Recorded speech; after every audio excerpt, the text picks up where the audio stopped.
L'atelier de l'âme, le podcast. Faut-il persévérer avec un évitant ou abandonner? Peut-il changer?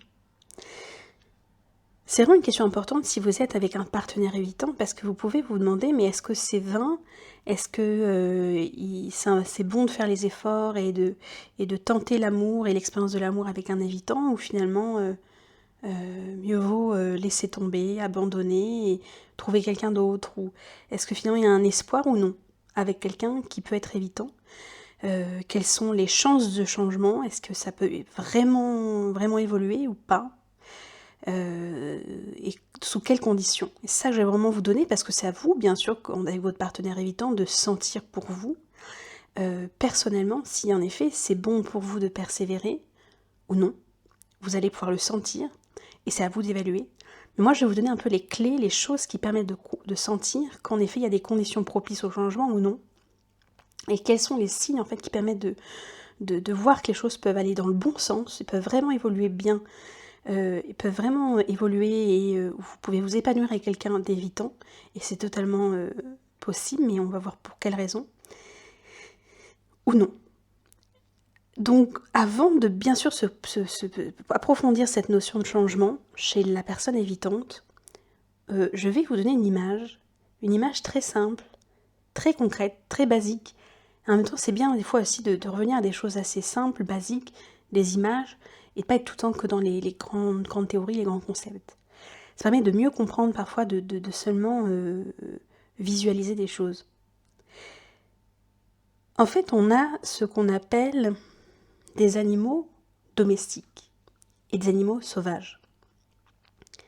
L'animal domestique, tout petit, il a fait l'expérience du lien humain, du contact humain. Il a été câliné, caressé, il a été pris dans les bras. Donc, il a, quand vous avez un animal domestique, donc par exemple, on va prendre un chat, parce que c'est vraiment l'animal par excellence qui vit à l'état de sauvage et à l'état domestique. Le chat, il va venir vous voir, il va être affectueux, il va chercher les câlins, il va peut-être dormir avec vous, il va être présent et affectueux. À l'inverse, l'animal sauvage, l'évitant, n'a pas fait l'expérience du contact humain, de l'intimité. Donc, il fait sa vie dans la nature, et imaginons un jour, vous accueillez chez vous un animal sauvage, un chat sauvage. Vous allez faire comme d'habitude avec les autres chats, avec les autres animaux que vous avez. Vous allez avoir cette bonne intention de l'approcher, le câliner, et vous avez plein de bonnes intentions. Seulement, si vous cherchez à l'approcher, un chat sauvage, il va se cacher, il va fuir, il va cracher, vous allez essayer de lui donner à manger, il va rejeter ce que vous lui donnez. Donc, vous avez une attitude en face de vous, vous pourriez vous dire, mais cet animal est profondément mauvais. J'ai cette bonne intention, je veux le câliner, je suis gentil, affectueux. Il n'arrête pas de me fuir, il n'arrête pas de se cacher, il n'arrête pas de rejeter, entre guillemets, le contact. C'est pas qu'il rejette le contact, c'est qu'il ne connaît pas. Il en a peur parce que c'est un inconnu. Ce qui fait la différence entre quelqu'un de sécure et quelqu'un d'évitant, c'est simplement la notion d'expérience. La personne sécure, enfant, tout petit, elle a fait des expériences positives, répétées, de l'intimité, du contact humain, d'accord, de l'intimité. Donc les personnes sécures, elles sautent à pieds joints dans les relations, parce que pour elles, c'est que des expériences positives. C'est l'amour, c'est les besoins émotionnels, c'est les câlins, elles voient que du positif en fait, puisqu'elles ont fait l'expérience de l'amour et de l'intimité. L'évitant qui n'en a pas d'expérience, puisque ça a été un animal sauvage, à l'état de nature sauvage, d'accord, dans la nature, c'est l'image que je donne aujourd'hui sur l'évitant, il a vraiment un manque d'expérience. Et c'est ce manque d'expérience qui fait que, comme c'est un inconnu, il en a peur, il en a des appréhensions, il a peur de perdre sa liberté, de se perdre, parce qu'il connaît mal, il connaît très mal. Et en fait, ça a deux incidences. C'est à la fois, je n'ai pas fait d'expérience positive, donc ou voir des expériences négatives chez l'évitant, qui font que je n'ai pas fait de bonnes associations avec l'intimité, donc le manque d'expérience, mais aussi le manque de compétences relationnelles. Parce que vous voyez, quelqu'un de sécure qui a eu des liens très tôt, a construit des liens sécures avec ses parents, ses proches, après ses amoureux, ses amis. Donc elle a fait l'expérience de l'intimité, donc elle gagne en compétences. Elle sait ce qu'elle veut pas, ce qu'elle aime, le genre de personne avec qui elle aime être. Elle commence à connaître et à savoir comment être en relation en fait, puisqu'elle fait des expériences. L'évitant, lui, qui fait peu d'expériences, en tout cas très superficielles, puisqu'il va jamais approfondir les liens, très rarement, euh, est maladroit dans le lien parce qu'il a peu de compétences relationnelles, du fait du manque d'expérience. Donc, vous voyez, il y a vraiment cette nature sauvage chez l'évitant qui fait qu'il a envie, et il va être en lien en couple, mais qu'il veut toujours garder, vous voyez, comme ce chat sauvage que vous auriez recueilli chez vous, toujours garder son espace, entre guillemets, cette liberté, hein, comme un chat sauvage qui retournerait dans la nature puis qui reviendrait vous voir de temps en temps. Parce que il n'y a pas une bonne expérience, une bonne représentation de l'intimité comme étant quelque chose d'épanouissant, d'une belle aventure en fait. Alors bien sûr, vous allez me dire, c'est bien gentil cette image. On a compris que l'évitant avait un problème dans son enfance, que il avait peur du lien, qu'il y avait un manque d'expérience. Tout ça, on l'a bien saisi. Mais l'évitant, c'est pas un animal. L'évitant, c'est un être humain, doué de raison, capable de se remettre en question, qui a une conscience. Donc, c'est bien gentil de comprendre qu'il y a un problème d'expérience, mais à quel moment il se remet en question, à quel moment il joue son rôle d'humain, entre guillemets, et c'est pas un animal, ou en effet, le fait d'être humain, c'est on est capable de se sortir de ces déterminismes naturels, on est capable de sortir de ces déterminismes, et on n'est pas figé à tout le temps être pareil, et c'est pas parce qu'on a vécu une chose enfant que on ne peut pas faire différemment adulte, et dans des liens adultes, et se responsabiliser et faire autrement. Vous voyez ? Et ça, c'est une très belle objection. Tout à fait. L'évitant, c'est pas quelqu'un qui n'est pas qui est totalement inconscient et qui ne peut pas faire différemment. En fait, le problème de se changer pour l'évitant et de vraiment se remettre en question et de faire différemment et d'arrêter ces processus où il prend la fuite, il veut tout le temps de l'espace, il n'est pas assez aimant, etc. C'est que le problème du manque d'expérience de l'intimité fait qu'il en a une mauvaise représentation. Et qu'il a une image de l'amour, quand je parle avec des évitants, où ils ont l'impression que l'amour, les attentes des autres sont énormes.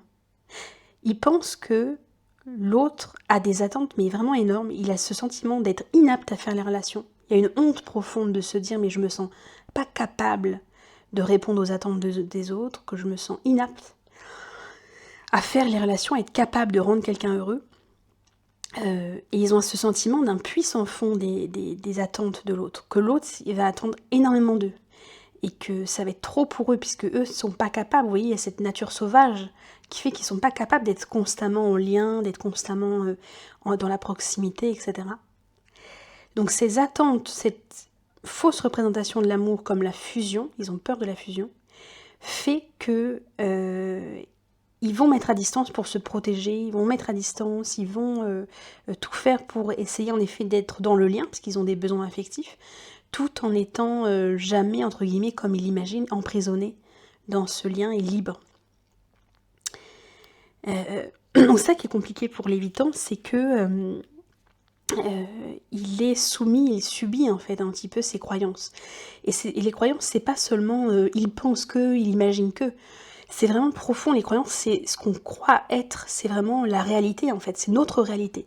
Les croyances, c'est pas seulement une petite pensée qui passe, c'est vraiment ce que je crois, la réalité. Et pour l'évitant, c'est ça la réalité, c'est le lien va m'empêcher d'exister, d'être libre. Et en plus, je ne me sens pas capable de rendre l'autre heureux. Donc il y a vraiment ce sentiment d'échec chez l'évitant de je ne suis pas capable de faire les relations et on en attend trop de moi. Et je ne suis pas capable de donner autant. Et ce qui est vrai de fait, ils ne sont pas capables de donner beaucoup.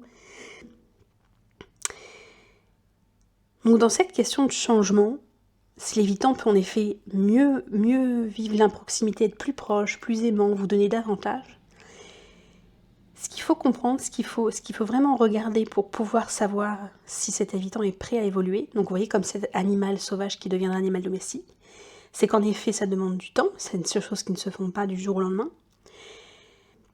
mais aussi de voir en fait ce qui va vraiment déterminer cette question de pouvoir changer, c'est vraiment de voir si votre partenaire fait des efforts. Si déjà il est investi, même si c'est maladroit, même si c'est petit, même si c'est bancal, de voir si cette personne, quand vous dites quelque chose, ou qu'elle essaye de vous aimer, qu'elle essaye de vous mettre un petit message, qu'il essaye de bien faire, qu'il se responsabilise, qu'il est responsable de ses actes, et qui vous entend, qui vous écoute, qui prend en compte ce que vous lui dites. Même si c'est pas parfait, appliquez tout de suite que c'est pas... Vous voyez, quand vous lui demandez par exemple de dire bah tiens, j'ai l'impression qu'il y a un déséquilibre, qu'il essaye, même si c'est vous voyez, des petits actes, des petits gestes. Parce que oui, l'évitant, ça va pas être des grandes déclarations, c'est sûr. L'évitant a cette part sauvage en lui, comme un animal sauvage, vous voyez, où il garde ce côté sauvage. Donc il a en effet une part de lui où il va avoir besoin d'espace, il va avoir besoin il y a des choses, des traits de sa nature profonde en fait, auxquels il s'est identifié, qui vont demeurer, qui peuvent demeurer, qui peuvent évoluer énormément, mais qui peuvent rester.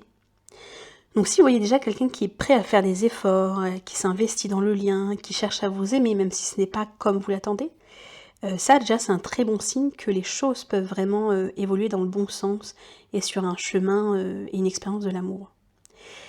Par contre, il y a deux choses à remettre en question, c'est comprendre qu'en effet l'évitant n'est pas quelqu'un qui est né sécure, qui n'a pas, enfin c'est pas inné, mais qui n'a pas fait l'expérience de la sécurité tôt. Donc en effet ce ne sera pas quelqu'un qui vous fera de grandes déclarations ou qui changera radicalement, ce sera quelqu'un qui gardera une part de sa nature, ça c'est certain, mais qui peut vraiment être très bon dans l'amour, enfin qui peut en effet être présent, vous aimer, être beaucoup plus présent dans le lien, dans la proximité. Ça c'est totalement faisable. Ça va dépendre en effet de, comme on disait, de cette attitude de faire des efforts, d'être investi, de chercher à bien faire. L'évitant cherche à bien faire, beaucoup d'évitants veulent bien faire. Mais ils se sentent inaptes à faire les relations. Ils se sentent, il y a un sentiment d'incapacité. Donc comprendre que ce changement ne peut pas être radical, mais aussi dans une relation anxieux-évitant, si vous êtes anxieux, c'est à l'évitant de remettre en question sa représentation de l'amour, mais c'est à vous aussi de vous remettre en question votre représentation de l'amour, parce que le problème chez l'anxieux, il s'imagine que l'amour, ce sera toujours comme dans la phase de lune de miel, dans les débuts de la relation où on est constamment proche, extrêmement intimité constante. Et ça, c'est possible dans aucune relation. Et surtout avec quelqu'un d'évitant, en effet, il aura besoin de son espace, de parfois retourner dans la nature sauvage, et vous voyez. Donc, c'est vraiment à vous de sentir si cette personne prend des responsabilités, etc., cherche à vous aimer ou non. Donc il y a une évolution possible, mais c'est aussi les attentes, et de ne pas avoir des attentes qui sont la fusion, parce qu'avec quelqu'un d'évitant, ce n'est pas possible, et même d'ailleurs avec n'importe qui, c'est impossible d'avoir une relation qui est constamment dans la phase de lune de miel. Donc c'est important voilà, de travailler les deux. Donc il y a des conditions du changement qui sont vraiment possibles chez les personnes évitantes, les personnes qui ont envie de bien faire. Il y a beaucoup d'évitants très bienveillants, qui ont envie de bien faire, qui ont envie de comprendre leur partenaire, qui sont force de proposition, proactifs.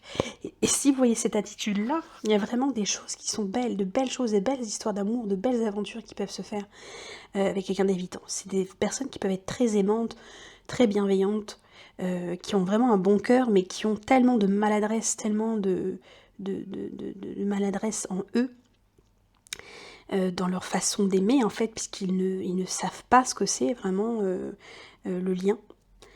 Et ils en ont tellement de mauvaises représentations. Parce que voilà, c'est vrai que c'est un peu triste quand on entend, voilà, il faut éviter l'évitant, ben, tout le monde a le droit d'être aimé. Tout le monde mérite l'amour, même si on est quelqu'un qui n'a pas de connaissance du lien, qui est maladroit, qui est incompétent, malgré soi. On mérite l'expérience de l'amour. Et quelqu'un d'évitant aussi veut faire l'expérience de l'amour. Il veut bien faire, et veut aimer, et veut s'ouvrir.